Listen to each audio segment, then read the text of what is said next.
All right, imagine this. You've worked tirelessly, built an empire from the ground up, achieved incredible success. You walk into your own bank, not just any bank, but the institution where your multi-million-dollar company accounts reside, where your personal wealth is managed. It's a place you built a long-standing, significant relationship with. You walk in expecting the courtesy and service that comes with being a top-tier client, only to be told you're not welcome. To be dismissed, to be kicked out of a place that literally holds your financial lifeblood. Disbelief. Unbelievable, right? Frustrated. A total slap in the face.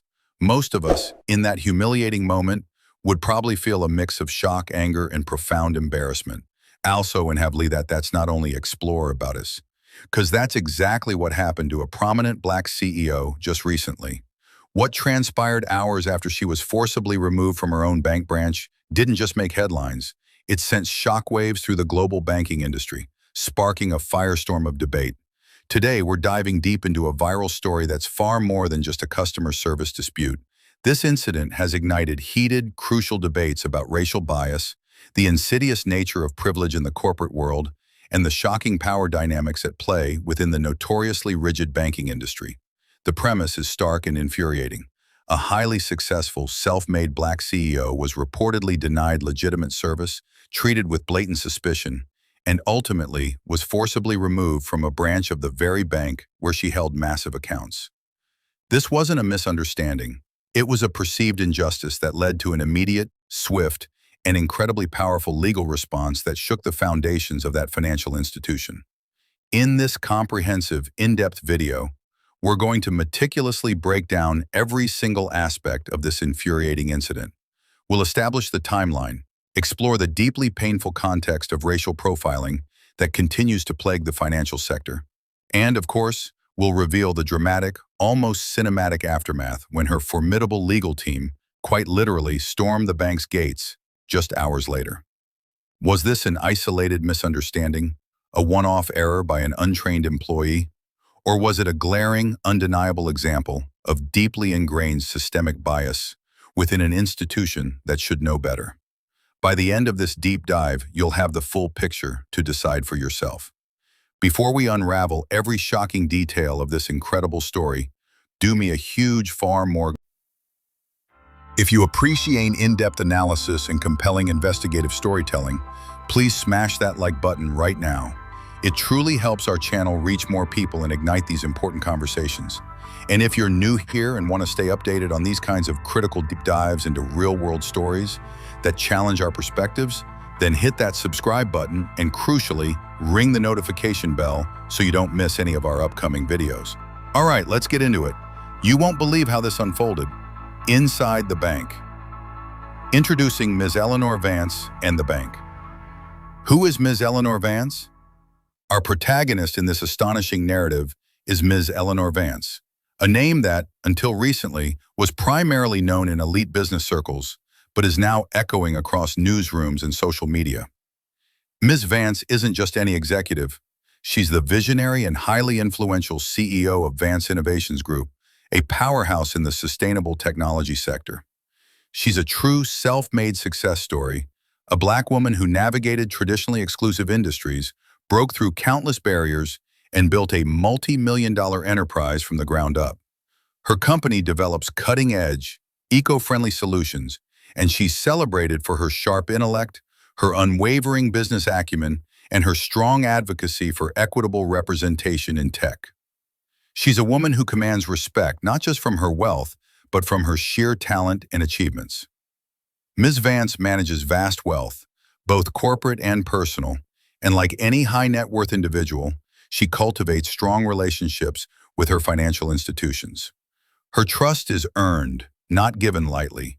Her relationship with her bank was a cornerstone of her financial operations, a place where multi-million-dollar transactions were routine. This detail is absolutely crucial because it underscores the absurdity of what happened next. First Global Bank.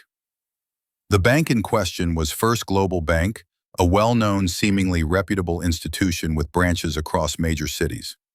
But this wasn't just any branch or any bank for Ms. Vance. First Global Bank was the primary financial partner for Vance Innovations Group, handling its extensive corporate accounts, complex investment portfolios, and large-scale wire transfers. Furthermore, Ms. Vance herself maintains significant personal accounts there, making her unequivocally a top-tier, highly valued client. We're talking about a relationship built over years, likely involving substantial fees, major investments, and a consistent multi-million-dollar flow of capital through their system. This wasn't a new customer trying to open a basic savings account. This was a cornerstone client, a major revenue generator for the bank, walking into a branch where her financial footprint was immense and well documented. The day of the incident was, by all accounts, completely routine. Ms. Vance wasn't there for a dramatic confrontation. Her purpose for visiting the branch was mundane. She was there to discuss a new investment portfolio strategy with her private banker, a meeting that had been scheduled weeks in advance. Or perhaps it was to approve a large, time-sensitive wire transfer critical for a major company project. Some reports even suggested she was there for something as simple as making a routine high-value deposit or accessing a high-value safety deposit box. The very simplicity of her stated intention highlights the sheer absurdity and baffling nature of the hostile reception she received. This wasn't a casual walk-in. It was a pre-planned, professional engagement from a client they should have rolled out the red carpet for. The first red flags, according to accounts from Ms. Vance, and later corroborated by some anonymous witnesses, appeared almost immediately upon her arrival. Despite her impeccable professional attire and confident demeanor, Ms. Vance reported feeling ignored as she approached the customer service desk. She observed other customers, predominantly white, being greeted promptly and warmly, while she was left waiting even when it appeared to be her turn. When she finally was acknowledged, the interaction was dismissive. She was reportedly asked for ID unnecessarily, in a tone that suggested suspicion, even though she was a known high-value client with a scheduled appointment. It was as if her presence didn't fit a preconceived notion of who belonged there, despite her obvious status. This immediate microaggression, while seemingly small, set a chilling tone. The situation quickly began to escalate when Ms. Vance articulated her requests. Whether she needed to access her high-value safety deposit box containing critical business documents, or she questioned an unusual fee she noticed on a recent statement, or perhaps she simply requested her scheduled meeting with a branch manager who suddenly seemed strangely reluctant or unavailable, the response she received was perplexing and uncooperative. She wasn't being demanding. She was attempting a routine banking transaction or meeting. The bank employee, who some reports identified as a teller or even a junior branch manager, reportedly met Ms. Vance's legitimate requests with an increasingly cold and uncooperative attitude. There was a blatant refusal to assist, a flat-out no, without proper explanation or an attempt to resolve the issue. Ms. Vance, exhibiting remarkable calm persistence, tried to explain her identity, referencing her specific multi-million-dollar corporate and personal accounts. She even offered additional forms of identification, concerned aunt, or to call her private banker to verify her presence. But instead of de-escalation, she was reportedly met with growing suspicion, dismissive hand gestures, and an almost accusatory tone. It was as if her attempts to clarify only solidified their distrust. Shocked. The situation devolved shockingly quickly. The employee, without apparent justification, suddenly escalated to the ultimate ultimatum. Ms. Vance was abruptly told to leave the premises, or we cannot serve you, effectively ejecting a top-tier client from her own bank. Indignant. Imagine the sheer audacity, the unbelievable disrespect of that moment. To be told you are unwelcome in a place where your significant wealth is entrusted. And then came the truly humiliating part. Without further warning or a clear explanation, security was called. Moments later, uniformed security personnel arrived. While reports vary on the level of physical contact, the visual was undeniable. Ms. Vance, a respected CEO, was visibly escorted out of the bank branch, or in some accounts, was physically removed, with security personnel guiding her firmly towards the exit. This wasn't a quiet chat, this was a public spectacle, witnessed by other customers and bank staff. The sheer indignity of being publicly removed from her own financial institution for no justifiable reason is almost unfathomable. admiring. Yet, amidst this profound shock and public humiliation, Ms. Vance reportedly maintained an incredible level of composure. She didn't shout, she didn't resist violently. She walked out with dignity, though her face clearly registered the stun and disbelief of the situation. This dignified response in the face of such a deeply disrespectful act only served to highlight the unjust nature of her expulsion. Thoughtful. So, the million-dollar question, or rather, the multi-million question, is why did this happen? While First Global Bank has maintained a tight-lipped stance, offering no explicit explanation for Ms. Vance's treatment, the immediate and widespread consensus from external observers, commentators, and Ms. Vance's supporters pointed to one painful truth: suspected racial profiling. Serious, this isn't just speculation. This incident throws a harsh spotlight on what racial profiling in banking can look like. It's often subtle, insidious, and rarely explicitly stated. It can manifest as Black customers being treated with immediate suspicion, being asked for excessive and unnecessary forms of ID, even when presenting valid documents, being denied services disproportionately compared to their white counterparts, or simply being perceived as not fitting the image of wealth or legitimate business in traditionally white-dominated spaces like high-end banking. It's the assumption of otherness, the immediate distrust that often disproportionately targets Black individuals in transactional settings, especially when money is involved. Though not widely publicized, there were reports from anonymous customers present that day who corroborated Ms. Vance's feeling of discriminatory treatment. These bystanders recounted observing the stark difference in how Ms. Vance was handled compared to other, typically white clients. They noted the abruptness, the lack of explanation, and the quickness with which security was called, suggesting a response far beyond what would be typical for a difficult client, let alone a high-value one. This incident lays bare the uncomfortable truth about implicit bias, the unconscious attitudes or stereotypes that affect our understanding, actions, and decisions. For Black individuals, particularly Black women who are highly successful, there's often an implicit societal bias where their wealth, their status, or their authority is questioned or simply not immediately recognized. They don't always fit the stereotypical look of wealth that many, perhaps unconsciously, expect to see in a high-end bank lobby. This unfortunate reality means that a Black CEO, despite her achievements, can still be subjected to the indignity of being perceived as an outsider, a threat, or simply not belonging, leading to situations as absurd and humiliating as Ms. Vance's. This is where the story pivots dramatically. Most people, after such a humiliating public ordeal, might retreat, perhaps call their spouse, vent to friends, or spend days drafting an angry complaint letter. But Ms. Vance is not most people. She didn't just walk away and fume. There was no hesitation, no self-doubt. Her first call wasn't to a customer service hotline to complain. It was directly to her elite legal counsel. This immediate, decisive action speaks volumes about her resolve, her understanding of her rights, and her zero-tolerance policy for injustice. What followed was a masterclass in swift, strategic legal mobilization. Ms. Vance didn't just have any lawyers on speed dial. She reportedly engaged Justice and Partners, a renowned civil rights and corporate law firm known for its aggressive litigation and its impressive track record in high-stakes discrimination cases. Within an astonishingly short period, reports say within hours of her removal, a formidable team of their top lawyers was not only assembled, but activated. They weren't just discussing, they were preparing for battle. And they weren't just coming for a chat or a preliminary discussion. This was an immediate, forceful intervention.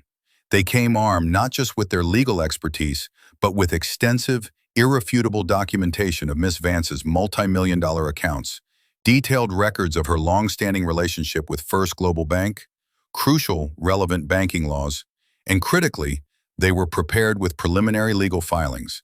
This wasn't a suggestion.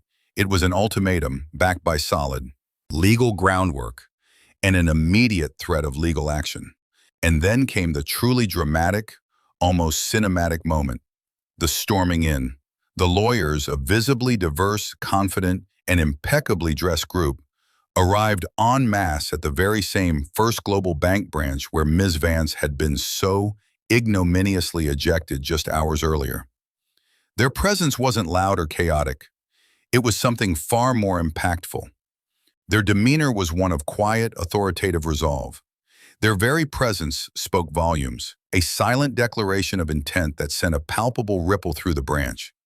The bank staff, who hours earlier had been dismissive and perhaps smug in their removal of Ms. Vance, were reportedly stunned, even visibly panicked, by this unexpected and highly professional legal invasion. The atmosphere in the lobby shifted instantly from one of routine transactions to one of intense tension and palpable fear. The whispers started, the urgent phone calls were made. The realization that they had fundamentally misjudged their client and now faced a serious legal reckoning was immediate. The message was clear and immediate. This was no longer a mere customer complaint. It was a serious legal matter escalating with breathtaking speed. The implications of this coordinated, decisive legal arrival were undeniable. The power dynamics within that branch had dramatically, irrevocably flipped. The institution that had projected an aura of impenetrable power and authority just hours before now faced the full, unyielding force of a highly competent, well-resourced legal challenge. Ms. Vance, though not physically present, was unequivocally back in control, exercising her power in a way that truly resonated. As expected, the bank's initial reaction to the arrival of Ms. Vance's legal team was one of frantic damage control. The dismissive attitude from earlier vanished instantly. Upper management, likely alerted by panicked branch staff, quickly shifted its tune. Reports indicate a flurry of immediate apologies from higher-ranking bank officials who were likely desperate to de-escalate the situation before it spiraled further. There were immediate attempts to placate the legal team, offers of cooperation, and urgent promises of frantic internal investigations to understand, nervously, what went wrong. The tone had shifted from one of superiority to one of desperate appeasement. But the cat was already out of the bag. The story, likely leaked swiftly by Ms. Vance's legal team to ensure public awareness, or by shocked witnesses, went viral with explosive speed. Social media became an absolute cauldron of outrage. Hashtags like Bank While Black, corporate racism, and Eleanor Vance began trending globally, with millions of users sharing their own experiences of racial discrimination in various service industries.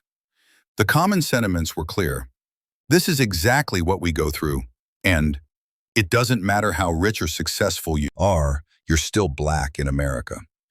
This wasn't just a news story, it was a rallying cry. Major news outlets, both mainstream and independent, picked up the story with ferocity. From finance journals to civil rights blogs, everyone was dissecting the incident, interviewing experts and debating its implications. The narrative became a powerful symbol of persistent racial bias, even at the highest echelons of society. This incident is far more than an isolated case of poor customer service. It critically highlights the pervasive issue of systemic racism and implicit bias in industries where wealth is often stereotyped and racialized. Even in 2025, there remains an unconscious bias that can lead to black individuals being treated differently when it comes to financial transactions, especially those involving significant sums of money. The concept of banking while black is tragically not new. This incident is a high-profile example, but countless everyday instances occur where black customers face undue scrutiny. In 2021, a report by the National Community Reinvestment Coalition, NCRC, found that black and Hispanic mortgage loan applicants were denied at significantly higher rates than white applicants, even with similar financial profiles. A 2020 study by the Consumer Financial Protection Bureau, CFPB, highlighted that black consumers are often charged higher fees or offered less favorable terms for various financial products compared to white consumers. There have been numerous documented cases of black customers having large checks questioned for validity, accounts arbitrarily closed without clear reason, or being treated with suspicion when depositing or withdrawing substantial amounts of their own money. This isn't just about one bank. It's about a pattern woven into the fabric of financial institutions. This demands a hard look at corporate accountability. What responsibility do banks have to not only implement diversity training, but ensure it genuinely combats deep-seated implicit biases among their staff, from tellers to top management? This incident is a loud wake-up call for comprehensive, effective, and mandatory training that goes beyond a checkbox.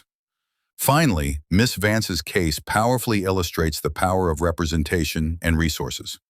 Her status and the immense resources at her disposal allowed her to fight back effectively, to mount an immediate and powerful legal counterstrike. This stands in stark contrast to the vast majority of individuals who face similar, painful experiences of racial bias in everyday transactions, but lack the financial means or access to elite legal teams to seek immediate and forceful justice. Her fight becomes a proxy battle for many who suffer in silence.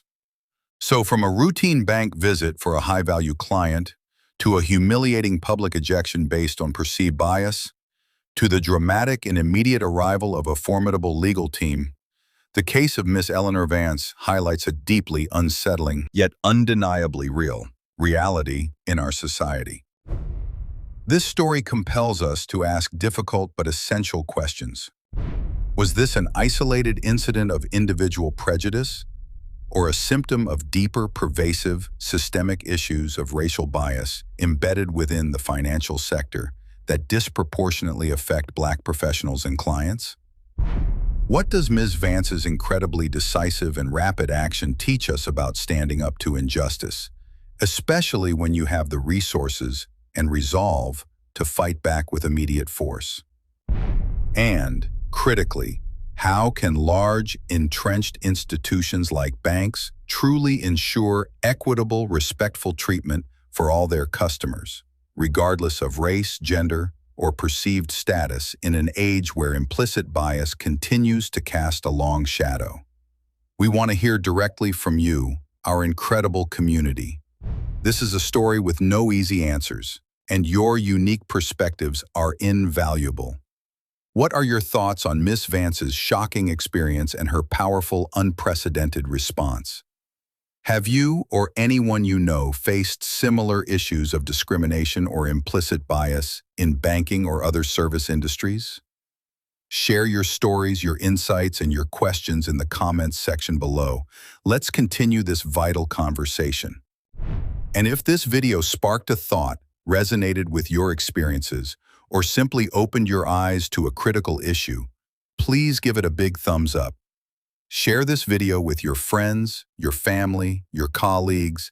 Let's amplify this discussion and bring more thoughtful analysis to these viral moments.